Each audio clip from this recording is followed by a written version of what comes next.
What's up, Multiverse? Dr. Dave and the Professor here. Welcome to the Geek Lounge. What have we got for today's video, brother? In today's video, we're looking at the 1/6 scale Hunter from the Bad Batch by Hot Toys.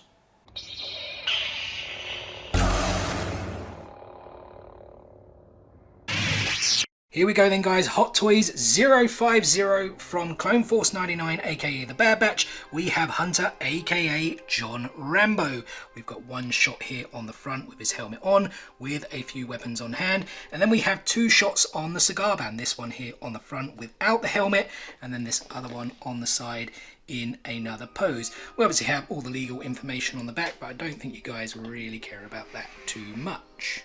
And with the box lid off, we have the art insert. Yeah, very, very cool. We kind of got like three images here. Star Wars Hunter, one with the helmet off, one with the helmet on, and then we have that helmet in the background. I do have to say, I think these art inserts are very, very cool. And we, of course, have the figure and all the accessories inside. Not as many accessories as the Echo figure that we checked out last week. Certainly nowhere near as many accessories as the Mandalorian and Grogu Deluxe version that we did open up just a few days ago. But yeah, as always, guys, we'll get this all out the box set up and take closer looks at everything. So here we go then, guys. As I said, a lot less accessories compared to those last two figures that we checked out, but still some pretty cool ones, a lot of nice detail, and I think we can still get some really cool poses. As always though, we will start with the base, which has a very similar design. I think it's virtually the same as the Echo one. It does just have Hunter's name there on the nameplate, but I think it's virtually the same, right? Well, I think the actual sticker piece is the character helmet. Yeah, you're right, actually, yeah, that's definitely Hunter's helmet. And yeah, you said sticker piece. We actually discovered since the Echo video that that's actually a sticker rather than kind of like, I guess, an alternate piece, but you can still display it alternately if you want to. Yeah, I'm not sure I'd stick it on. I'd rather kind of have the option to be able just to change in and out. But obviously, once the like stick rod thing, whatever it is, goes in, I guess if it was stuck on, it wouldn't be as like sort of wonky. No, exactly. Well. It holds it in place a lot better. As always, we have a couple of different hand molds. Speaking of hands, we have also broken out the fine white china gloves here, just to give you guys a better contrast to see these. But yeah, as always, they're just pretty much different hand molds for different poses and for holding the accessories. And then speaking of accessories, there are not as many as came with the previous figures, but here we have a couple of thermal detonators, the blaster, and Hunter's dagger. Yeah, and one of these is like flat, right? Yeah, it's like a half piece. I'm not quite sure yet where that... It's almost like it's stuck on the wall kind of thing. Yeah. And then obviously one is like fully rounded. And then, the blaster. Not as much detail on the blaster pistol, really. But the knife, you guys can kind of see that if it's... sort of maybe can bring it up a bit closer for you. It's kind of got yellow and red. It doesn't quite want to go into focus, but I still think some pretty decent detail on these small items. But I think the rifle here has a good amount of detail to make up for the other accessories. Yeah, it does look pretty nice, doesn't it? And it obviously has some additional well, I don't know if additional is the right word, but yeah, there's a lot of wearing and wear and tear on it, and it's slightly sort of different on the other side as well. What is that? Is that like is that the clip there on that side? What on here? I think that would be the magazine. Yeah. I'm imagining that's like some kind of grenade launcher, like a grenade launcher or secondary launcher of some kind. Yeah, it could be, but or maybe like the load, like pump action. Possibly. I don't know, but yeah, like you said, still very, very cool. And lastly, we do have the backpack again with some sort of like wear and tear, the painting, the dials, digits, whatever they are. And the one interesting thing we found, we're not sure if Echoes actually did this, are we? But no, but we actually realised that there is a hinge on this, so the backpack actually opens. Obviously nothing in there, but you could store, if you wanted, one of his detonators. Bang, there it goes. But I think that's pretty cool. Like I said, we don't know whether the Echo one was the same. It did have like those antenna on the back, so maybe his one was more like for communication and things like that, whereas this is more like a kind of storage backpack. And if you just want to flip it round, just to show that off as well. Yeah, normal. It's got the kind of magnetic coupling with a bit of foam on it to kind of protect the back of the figure. It's actually interesting they've even gone to the extent of cutting out the little square there where there's that little piece on his back that just sticks out. Which we'll show you guys in just a second as well. And then finally we have the head sculpt, obviously in the likeness of Tamara Morrison. Yeah, again, similar to the Echo one, not like the sort of blocky animation style that we see in the Clone Wars in the Bad Batch.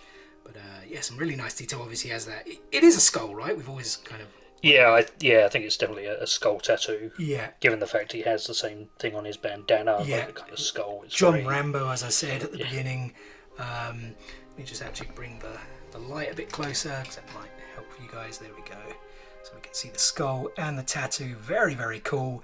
I mean, yeah, he looks like, well, like I said, like John Rambo, right? This kind of hunter type sort of guy. But yeah, I think a very, very cool head mold. I do think these figures would have probably looked weird with the Clone Wars and Bad Batch blocky animation style. Do you agree? Yeah, I think so. There's obviously a few sideshow figures coming out that are done in that style. I think they've done the Anakin and Obi-Wan so far, and they look cool. But yeah, I'm not sure having all of them done that way would look as good. Especially for the price point as well, right? Yeah, exactly. You do want these like proper sort of face molds, but yeah, again, I think very, very cool. And I do realise cool is probably the only descriptive word in my vocabulary. You guys have heard me say it already thousands of times here on the channel, but this is really cool. The main figure here, the helmet. I think is it supposed to like match his skull as well, right? Yeah, I think so. And what did you say? This was the insignia, right? Clone Force 99. Yeah, like the 99. Yeah, that's like very cool. Let me again get the light shining a bit on there so you guys can see that. Hopefully they're in a little bit more detail. As always, we'll do poses and whatnot. But the weathering effect on the armor. What did we say it was? Like a bodysuit style thing underneath? Yeah, underneath, just like the original Stormtroopers and yeah. any kind of clone trooper, I guess. And it is like cloth. It is like that fabric. Anyway. Yeah, it's a proper fabric bodysuit underneath. Not plastic and anything like that. And if we do then switch the figure round to the back, you obviously mentioned, like, we've never actually shown the you know what I'm seeing inside there, that's quite interesting, is, well, I can see like a bit of his neck, but I guess maybe because the neck bit of the flight suit or whatever it's called is maybe not pushed all the way up enough. That probably is more just a stud, because that's one thing these figures, like the helmet is one mold itself, right? It's not like the helmet goes over the head, so to speak. But, yeah, you have to pop that off to put the head sculpt on. Yeah, but again, nice detail on the back. Probably not as much. We didn't obviously mention the holster as well, where the pistol can go. But yeah, still nice detail. What's interesting, it's maybe not as weathered on the back, but that's kind of right, unless you're being chased and being shot. But they kind of do get chased and do get shot quite a lot. But that's what you were mentioning in terms of some of that detail, that notch on the back.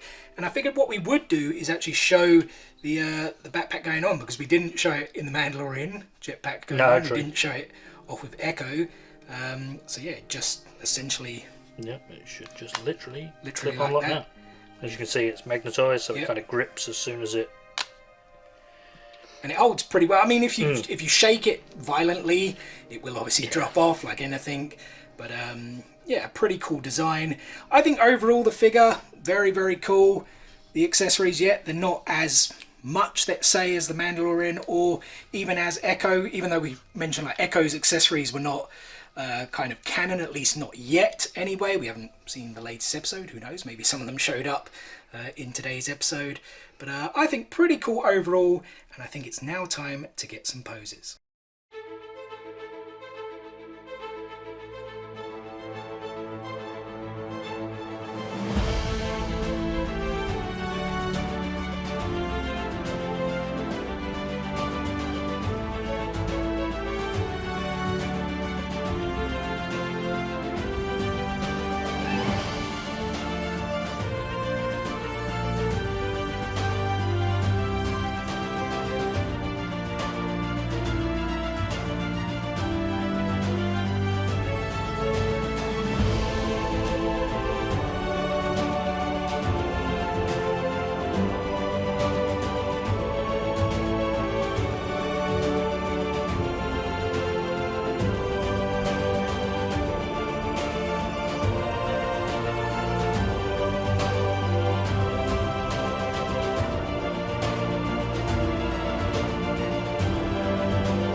So there we go. As we said a couple of times, not as many accessories as those two previous figures we looked at, but I still think it's a pretty cool figure. There's that word again, cool. I say it all the time. Final thoughts, Professor? Copacetic. Copacetic. An alternate word for cool. Someone's been looking in the thesaurus. But no, yeah, it is a really, really impressive figure. Absolutely love the Bad Batch, so yeah, can't wait for the... Apart from season 2, though, I feel... Again, we haven't watched like the latest episode today, but I feel it's like a little bit slow. Like the story's not evolving to an extent. No, it's just kind of filler episodes at the moment. Yeah, so that's what it feels like. But we'll see. Hopefully, it's yeah, it'll pick up. I think it's like 16 episodes, if I'm not mistaken. Yeah, I think I read. So, what today's the fifth or sixth? Can't entirely remember which one it is. So still plenty of episodes to go. But yeah, I do hope the like story and things start moving a bit more than just having these kind of single one episode adventures to an extent, which I feel you could do in the Clone Wars because there were so many like multiple characters. Yeah, and different stories. Yeah, when it's focusing on one team, you kind of want to see you want an evolution a little bit, right? But I'm sure it will come. But yeah, guys, that is going to do it for today's video. So first and foremost, thank you so much for taking a little bit of time out of your day to spend with us here on the Geek Lounge. It is very much appreciated. And we hope you guys did enjoy the video. If so, be sure to give it a thumbs up. Drop your comments below. What do you think of this Hunter Hot Toys? And as always, we have plenty more content on the way for you guys. As we mentioned in Monday's video, where we checked out that Mandalorian and Grogu Deluxe Hot Toys, we are making a concerted effort this year to show off more of our Star Wars collection. As we said, it's probably the biggest brand, if that's the right word. Lego, Hot Toys, Funko Pops, lightsabers, helmets, statues, art. I was about to say figures, but these technically are figures as well. But tons of Star Wars content for you guys. We also mentioned, obviously, the Mandalorian is coming up very, very soon. What, a month away now, right? March the 1st. So cannot wait for season 3. In the lead up to it and during, we're going to be showing off a bunch of Mandalorian Hot Toys. All those things we listed out. All of that to come this year. Star Wars celebrations as well in April. Cannot wait. Though the pricing for the signings has just come out. I did purchase the Hayden Christensen one, but everyone else, it's pretty darn expensive. Yeah, it's expensive. I mean, celebration tax plus English VAT. London tax. Moff Gideon, Giancarlo Esposito. I think you guys might see that. Maybe the light's blocking it. I paid like £48 for his signature at Liverpool Comic Con 3 months ago, which would technically be like 6 months between that and Star Wars Celebrations, and he's like £100 now. So yeah, I think it's a tough pill to swallow. But what can you do? I'll tell you what you can do is subscribe and enable those notifications so you don't miss out on any of that future content. Guys, thanks again for watching today's video, and we'll see you on the next one. Peace out, nerds.